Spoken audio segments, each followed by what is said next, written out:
Ambassador Chas Freeman actually probably doesn't need an introduction to most of you, but I'm going to be very concise. Ambassador Freeman began his government service in 1965 when he entered the United States Foreign Service after 3 years. And after 3 years in India, he entered a long period of involvement with China, serving in Taiwan, and as the principal American interpreter during President Nixon's historic 1972 visit to Peking. He continued to serve in diplomatic missions in East Asia before becoming the United States ambassador to Saudi Arabia in 1989, which probably officially was his involvement in the Arab world. He served in that capacity through the Gulf War, Desert Storm, as most of us know it. His last government position before he took up his current corporate and other responsibilities was very important. He was the Assistant Secretary of Defense for International Security Affairs from 1993 to 94, and he was responsible for managing the defense relations of the United States with all regions of the world except the former Soviet Union. That's a huge assignment. Finally, Ambassador Freeman was appointed by President Barack Obama to chair the National Intelligence Council in 2009, but Ambassador Freeman eventually withdrew from consideration after the backlash to his nomination from pro-Israel interest groups. And I believe most of us here probably remember that period. Ambassador Freeman's presentation today is about the Israel/Palestine, the consequences of the conflict. Knowing about Ambassador Freeman, and there are many so-called experts, however, I believe that the stellar presentation that we will be treated to today is probably one of the most authoritative and genuine that can be given by anybody who is familiar and involved, and in most cases on first-hand basis as Ambassador Chas Freeman. Please join me in welcoming Ambassador Freeman.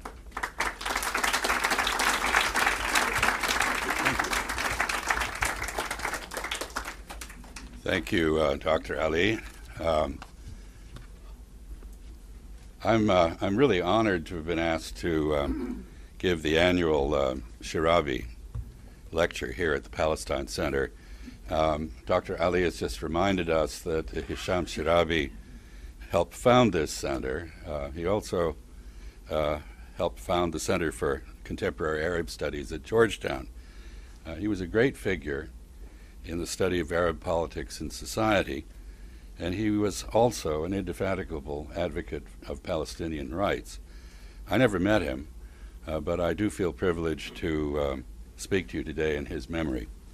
My topic is, as Dr. Ali said, the tragic consequences of the conflict between Israelis and Palestinians, for them, for their region, for their backers, and for the world as a whole. The saga of the Holy Land, ancient and modern, reminds someone with no personal connection to it of nothing so much as the book of Job in the Hebrew Bible. There seems to be something about Palestine that afflicts the innocent, tests the righteous, and causes incomprehensible suffering to past and present inhabitants. Israeli Jews and Palestinians both claim descent from the ancient peoples of the land they now contest. Their competing narratives are at the heart of the perverse drama there. In this drama, the spiritual descendants of Jews who left Palestine assert a religious duty to dispossess the biological descendants of those who chose to remain. Over the course of centuries, the Jews of the diaspora were grievously persecuted by Christians. This experience ultimately helped to inspire Zionism and it culminated in the horrors of the Nazi Holocaust. Meanwhile, under Byzantium and the Caliphate, all but a few of the Jews of Palestine sought refuge and conversion to Judaism's successor faiths, Christianity and Islam. As an ironic result, the homegrown descendants of Palestine's original Jewish population, the Palestinians, now suffer because newcomers proclaim them to be interlopers in lands they have inhabited from time immemorial. And yet another Jewish-descended diaspora, this time religiously Christian and Muslim, has been ejected from Palestine to suffer in exile. Not even the most imaginative writer of fiction could have composed an account of traumatic suffering and human tragedy comparable to that which Zionists and Palestinians have undergone and continue to inflict on each other. The moral harm that these distant cousins continue to do to each other is huge. So is the damage they are doing to their sympathizers and supporters abroad. The resort to terrorist acts by Palestinians, especially suicide bombings in crowded public places, has caused them to forfeit much of the international sympathy their cause would otherwise enjoy. The massacre of civilians in the West by Arabs enraged by Western support for Israel and other issues has generated intense European and American suspicion of all Arabs. The diffusion of Arab rage to non-Arab regions of the realm of Islam has aroused global antipathy to Islam, even as it has inspired acts of terrorism among Muslims. Similarly, the cruelties of Israelis to their Arab captives and neighbors, especially in the ongoing siege of Gaza and repeated attacks on the people of Lebanon, have cost the Jewish state much of the global sympathy that the Holocaust previously conferred on it.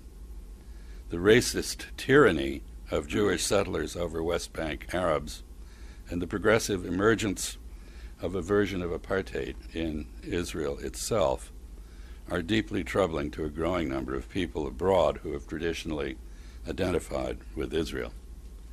Many, perhaps most, of the most disaffected are Jews. They are in the process of dissociating themselves from Israel. They know that to the extent Judaism comes to be conflated with racist arrogance, as Islam is now conflated with terrorism, Israeli behavior threatens a rebirth of anti-Semitism in the West. Ironically, Israel, conceived as a refuge and guarantee against European anti-Semitism, has become the sole conceivable stimulus to its revival and globalization. Demonstrably, Israel's been bad for the Palestinians. It's turning out also to be bad for the Jews. The early Zionists were mostly secular in orientation. So was the Palestine Liberation Organization. But as the struggle between Jewish settlers and Palestinians proceeded, it became increasingly infused with religious fervor. On both sides, parties espousing sectarian extremism replaced secular nationalist movements. Religious dogmatism transformed what was at first a secular struggle between competing local nationalisms into a Jewish and Muslim holy war for land in Palestine. In holy wars, compromise is equated with heresy. This tragic mutation of the conflict is now reflected in increasing global animosity between Muslims, Jews, and their Christian Zionist supporters. Christian Zionists perversely support the Jewish state in order to hasten the arrival of Judgment Day, when they expect Israel to be devastated and the world to be purged of its Jews. Such people, however Rube Goldberg-like the theology by which they propose to annihilate the Jews, are very strange allies for Zionists to embrace. The ongoing conflict between Israelis and Palestinians has killed and wounded many people. It's done even graver damage to the humane principles at the heart of both Judaism and Islam. Among Jews and Muslims in Palestine, the Golden Rule has been largely forgotten. The principle that one should not do to others what one would not wish to have done to oneself had been integral to both faiths. In the Holy Land, God's love has been replaced with murderous indifference to the rights of others in a sickening, bloody bilateral contest to terrorize civilian populations. Ethical voices on both sides exist, but they are less and less audible. Amoral and unscrupulous zealots have the podium. Their right to speak in the name of their religious community is seldom challenged. Their utterances blacken the reputations of both faiths. Offuscatory euphemisms are unfortunately the norm in the Holy Land, but rhetorical tricks can no longer conceal the protracted moral zero-sum game that is in progress there. A people without rights confronts a settler movement without scruples. A predatory state with cutting-edge military technology battles kids with stones and resistance fighters with belts of nails and explosives. Israel's cabinet openly directs the murder of Palestinian political leaders. There have been about 850 such extrajudicial executions over the past decade. Israel is vigorously engaged in the collective punishment and systematic ethnic cleansing of its captive Arab populations. It rails against terrorism while carrying out policies explicitly described as intended to terrorize the peoples of the territories it is attacking or into which it is illegally expanding. Meanwhile, the elected authorities in Palestine, indeed most Palestinians, sadly, associate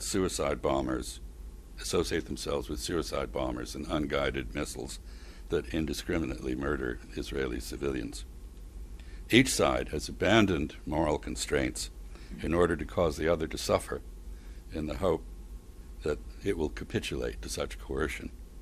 To a distressing extent, moreover, each side has also been able to enlist unreasoning support for its cause and the indiscriminate condemnation of the other by powerful supporters abroad. As always, in such mayhem, truth and the law have been the first to go missing. Israel regularly attributes to others the very things it itself is doing. It's become notorious for its refusal to accept objective scrutiny or criticism. It routinely rebuffs international investigators' examination of allegations against it, even when mandated by the United Nations Security Council.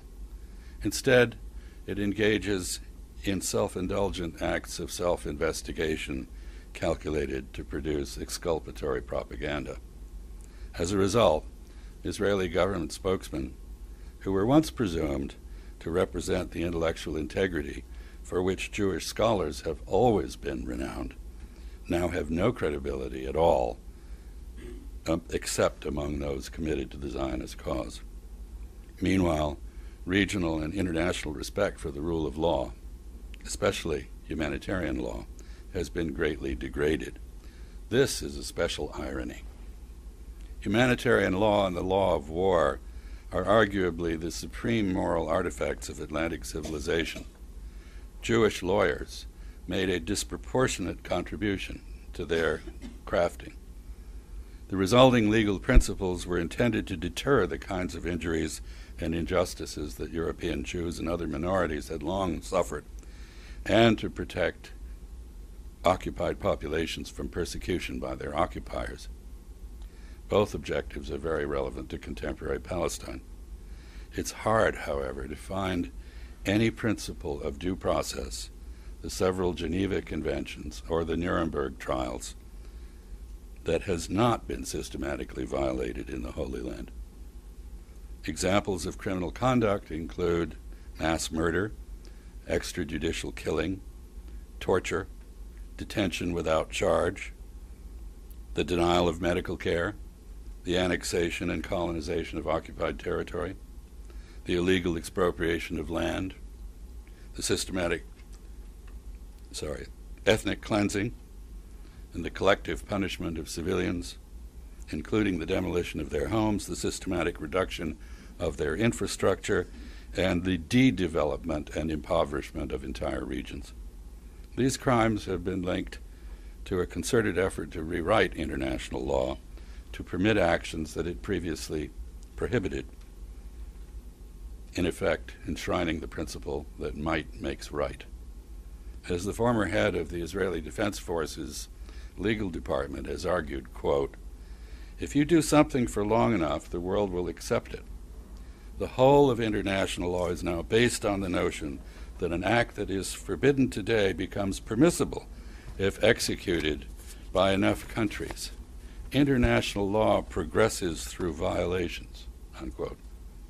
A colleague of his has extended this principle, this notion, by pointing out that, quote, "The more often Western states apply principles that originated in Israel for their non-traditional conflicts in places like Afghanistan and Iraq, then the greater the chance that these principles have of becoming a valuable part of international law," unquote. These references to Iraq and Afghanistan underscore the extent to which the United States, once the principal champion of a rule-bound international order, has followed Israel in replacing legal principles with expediency as the central regulator of its interaction with foreign peoples. The expediently amoral doctrine of preemptive war is such an Israeli transplant in the American neoconservative psyche. Neither it nor other deliberate assaults on the rule of law have been met with concerted resistance from Palestinians, Arabs, or anyone else, including the American Bar Association. The steady displacement of traditional American values, indeed, the core doctrines of Western civilization, with ideas designed to free the state of inconvenient moral constraints, has debased the honor and prestige of our country, as well as Israel. American determination to protect Israel from the political and legal consequences of any and all of its actions has also taken its toll, not just on the willingness of others to credit and follow the United States, but also on the authority of international organizations and the integrity of international law. The United Nations Security Council was conceived as the ultimate arbiter and enforcer of an international order in which law would protect the weak and vulnerable from the depredations of the strong. The world has occasionally allowed its sympathy for Palestinians as underdogs to override its legal judgment, but the United States has routinely exercised its veto to prevent the application of well-established principles of international law to Israel. The Security Council has thereby been transformed from the champion of the global rule of law into the enemy of legality as the standard of global governance. Repeated American vetoes on behalf of Israel have reduced the United Nations and other international fora to impotence on fundamental questions of justice and human dignity. Confidence in these institutions has largely disappeared. Thus, the Israel-Palestine dispute has shaped a world in which both the rule of law and the means by which it might be realized have been deliberately degraded. We're all the worse off for this. Israel's strength and prosperity depend on American government and private subsidies, as well as Washington's political and legal protection. For Israelis, the moral hazard created by such irresponsible indulgence and unsparing American support has been a tragedy. It has enabled Israel to follow its most destructive, most self-destructive tendencies and inclinations by relieving it from the requirement to weigh their consequences. It has bred hubris that encourages the Jewish state to pursue short-term advantage without consideration of the resulting risks to its long-term viability. For the Palestinians, America's slavish support of Israel has meant an unending nightmare, trapping them in a limbo in which the protections of both law and human decency are at best capriciously applied. For the United States, deference to Israel's counterproductive policies and actions has become a debilitating drain on American power to shape events by measures short of war. The United States is now so closely identified with the Jewish state that Americans cannot escape perceived complicity with any and all of its actions, even when we explicitly disagree with them. In the eyes of the world, Israel's behavior is a reproach to the American reputation as well as to its own. Perceived American double standards and hypocrisy on matters related to the Israel-Palestine conflict account for much of the decline in international admiration and deference to American leadership in the Middle East and elsewhere.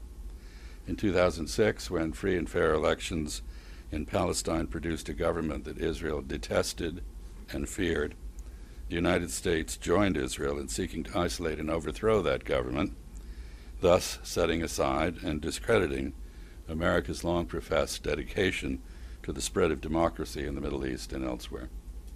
In 2006 and 2008, the United States encouraged military actions by Israel against Lebanese and Palestinian civilians that were both more brutal and sustained than those that Colonel Gaddafi has recently carried out against his fellow Libyans. Far from calling for no-fly zones over Lebanon and Gaza, however, the United States continued to supply Israel with gifts of ammunition, including cluster bombs and white phosphorus, as the IDF expended its stocks of these on Lebanese and Palestinian civilian population centers, facilities, and infrastructure. U.S. sponsorship of the late lamented peace process began as a demonstration of American diplomatic power, the indispensable role of the United States in Middle Eastern affairs, and the necessity of all interested in peace to defer to America. The peace process has ended by discrediting American power and diplomacy.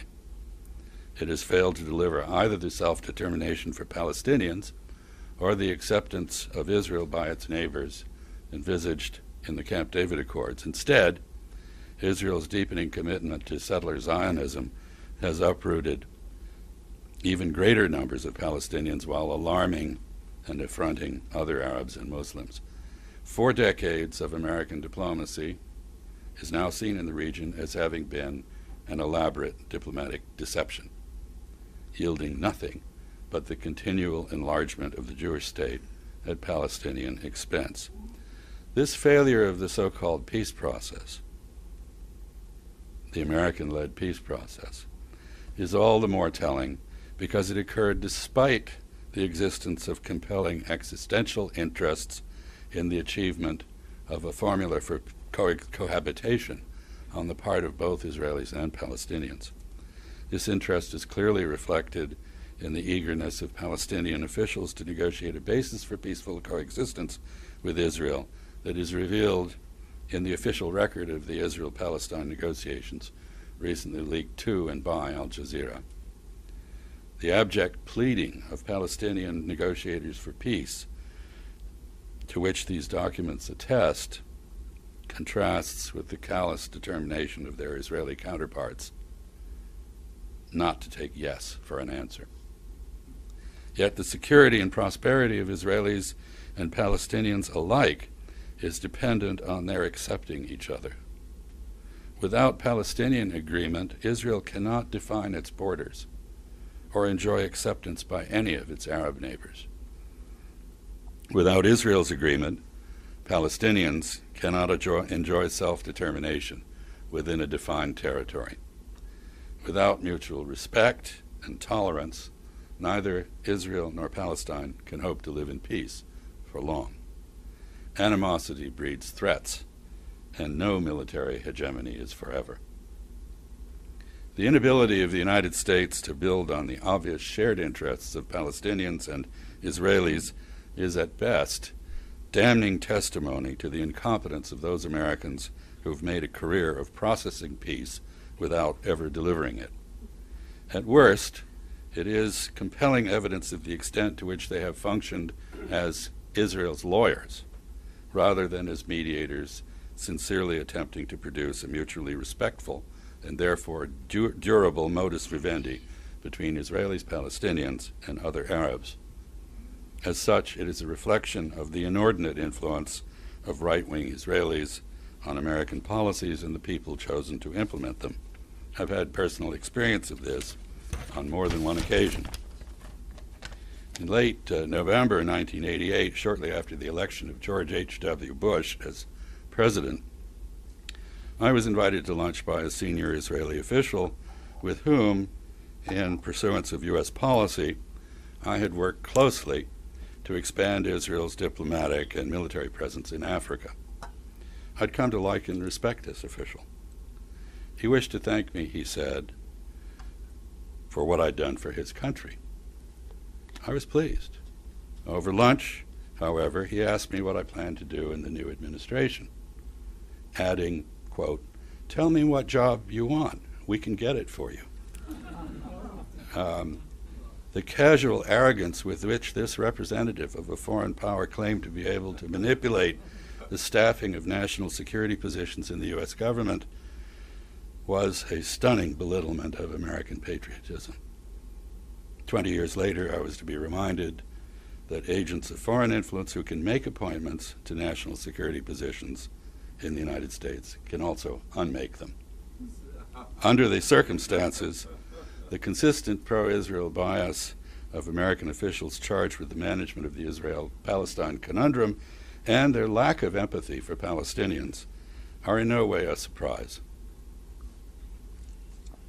A passionate attachment to one side is inconsistent with mediation of disputes with another. The absence of empathy is fatal to diplomacy. Such disabilities account, at least in part, for the failure of the decades-long labors of American officials to produce anything but political cover for the ongoing displacement of Palestinians from their homes. The ultimate achievement of American peace processors has been to bring great discredit upon themselves and the United States. American diplomacy on the Israel-Palestine issue is becoming less and less relevant to events in the region and increasingly unacceptable to the world at large. A new milestone in this journey to diplomatic ignominy was reached on February 18 this year when the United States vetoed a resolution in the UN Security Council that had been cobbled together from earlier official American statements. The resolution condemned the expansion of Israeli settlements and called for it to end. In doing so, it echoed numerous previous Security Council resolutions, as well as the roadmap. All 14 other members of the Security Council, including America's closest allies, spoke vigorously in favor of the resolution, which had been sponsored by 130 member states. The debate and vote on that resolution were an unambiguous vote of no confidence in American as well as Israeli policy. This repudiation of U.S. leadership and Israeli expansionism seems certain to be reiterated, even more unmistakably, when the General Assembly convenes in September. The international community will then take up the question of whether to underscore its near-unanimous rejection of Israel's claim to any territory beyond its pre-1967 borders by recognizing an independent Palestinian state there and admitting that state to the United Nations. The United States no longer has the political credibility necessary to control the diplomatic context in which Israel operates. The displacement of the United States from its previously unchallenged primacy in Middle Eastern diplomacy comes amidst other momentous changes in the strategic landscape in the region. The U.S. government's failure to stand by its longtime protege, Hosni Mubarak, convinced leaders elsewhere who, like Mubarak, had linked their fate to America, that Washington is a faithless friend and impotent protector. The decades-long inclination of conservative Arab rulers to curry favor with Washington by acquiescing in American policies has been gravely injured, perhaps irreparably. But the deep disenchantment with America of the dissidents who overthrew Mubarak was not overcome by the Obama administration's belated abandonment of him. A majority of Egyptians want to annul the Camp David Accords. Whether Egypt does so or not, a much larger majority of Egyptians want their country generally to decouple its foreign policy from that of the United States. As goes Egypt, so very likely goes Jordan. Arab deference to American and hence to Israeli interests and dictates will manifestly be much less in future than in the past. There is a great deal of apprehension in Israel over these developments, and not a little consternation in Washington's think tanks and belief tanks, which of course outnumber the think tanks. The storm warnings are up, and for good reason. Had Israel and the United States planned it, we could hardly have contrived a status quo less likely to be accepted as legitimate by a democratized Middle East. If contemporary Israel represents the future, it is certainly problematic. But as is so often the case with clouded situations, there may be a bright side to the changes in progress. Given the protracted failure of U.S. diplomacy in the Israel-Palestine arena, Palestinians and others may be forgiven for believing that it's time to entrust peacemaking to other parties who are more objective, less politically constrained, and less emotionally biased. Others in Europe and elsewhere have taken alarmed note of the adverse effects of the unending strife on Israel, on the Palestinians, on Arab politics, on regional stability, on interreligious relations, on the moral standing of global Jewry and Islam, on Arab and Islamic relations with the West, on international law and organizations, and on world order. Media outside the United States have taken progressively more balanced and nuanced note of the human suffering in the Holy Land. Europeans and others now evidence a considerably greater sense of urgency about these problems than Americans have done. The notion that only Americans have the capacity to manage conflict resolution in the Middle East will no longer withstand scrutiny. One recalls the role of Norway in crafting the Oslo Accords. Perhaps now that the United States has struck out, it's someone else's turn at bat. A new game is clearly beginning. A self-confident, religiously tolerant but secular Turkey has emerged as a major influence on regional affairs and an inspiration to its democrats. Arab diplomacy is being invigorated by the after effects of the revolutions in Egypt and elsewhere. There is mounting pressure on all Arab governments to accord greater deference to popular opinion in both domestic and foreign policy. The Middle East will no longer allow itself to be the diplomatic playground of great powers outside it. There will, however, be new opportunities for interested outside parties to forge diplomatic partnerships with those in the region. Most are looking for new beginnings, new relationships, and new ideas. All see an urgent need to end the racist oppression and humiliation of Arabs in the Holy Land. These injustices are at the root of regional instability. They empower extremist and terrorist movements in the Middle East and beyond. They threaten the future of the Jewish state. Diplomatic partnerships between outside powers and Arab governments for the purpose of crafting a durable peace in Palestine, as opposed to stabilizing the iniquitous status quo, have been conspicuous by their absence. In 2002, the Arab League announced a revolutionary peace proposal in Beirut. Israel and the United States shelved it with minimal acknowledgement. Its potential remains unexploited and unexplored. It has a limited shelf life, but there may still be an opportunity to make use of it. The Arabs are thinking anew. It's time for Israel to engage in new thinking of its own. Israel's shown great skill at deflecting the peace proposals of others and subjecting them to campaigns of diplomatic attrition.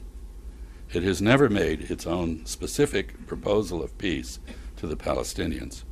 It has demanded respect for the dignified autonomy of its Jewish identity, but has offered no reciprocal recognition of Palestinian identity. Perhaps it's time for Israel to do these things. Its changed strategic environment, the diminished capacity of the United States to protect it from the political and legal consequences of its conduct, and changing attitudes toward it in the Jewish diaspora, all foretell an end to the moral hazard from which the Jewish state has suffered. For the first time in decades, Israel will have to take into account the risks to its future as it contemplates actions in the present. In the interest of its own survival and prosperity, it may begin to make wiser and more far-sighted decisions. We must hope so. There can, of course, be no peace between Israelis and Palestinians unless there are governments that can and are prepared to commit both sides to terms. Part of the Israeli strategy of deferring peace so as to seize more land for settler Zionists has been a multifaceted effort to ensure that no one has the authority to speak for all Palestinians. The United States has effectively colluded in this strategy of divide and rule, especially since the 2006 elections brought Hamas to power. If Israel is to have peace, however, rather than perpetual rejection by both Palestinians and other Arab and Muslim neighbors, it needs a unified Palestinian leadership with which to strike a deal. Thanks to the skill of Egyptian diplomacy, such a Palestinian government of national unity is now a real prospect. In the interests of peace, the region and the world should welcome this and encourage Palestinian unity rather than succumb to Pavlovian impulses to condemn it. However distasteful they may find it to do so, after all they have suffered at Israeli hands, Palestinians, including Gazans, must collaborate with Israel to achieve peace. But it's equally true that there can and will be no peace for Israel until there is peace for the Palestinians, including those in diaspora. The United States has proven incapable of creating strategic circumstances conducive to serious as opposed to make-believe negotiations between the warring parties in the Holy Land. Perhaps, however, such circumstances are nonetheless finally emerging, allowing Palestinians and Israelis to attempt a fresh start at achieving peaceful coexistence. They must look to themselves, to others in the region, and to new non-American mediators to accomplish this. That Palestinians and Israelis find a mutually agreeable basis for peaceful coexistence is essential not only to their own well-being, but to that of the wider world. Only they can make the decisions necessary to achieve this. But in our own interest, the rest of us must help them as best we can. The adverse consequences of the Israel-Palestine conflict have penetrated and extended far beyond the two parties to the holy war now raging in Palestine. The benefits of peace there would be equally deep and wide. Thank you.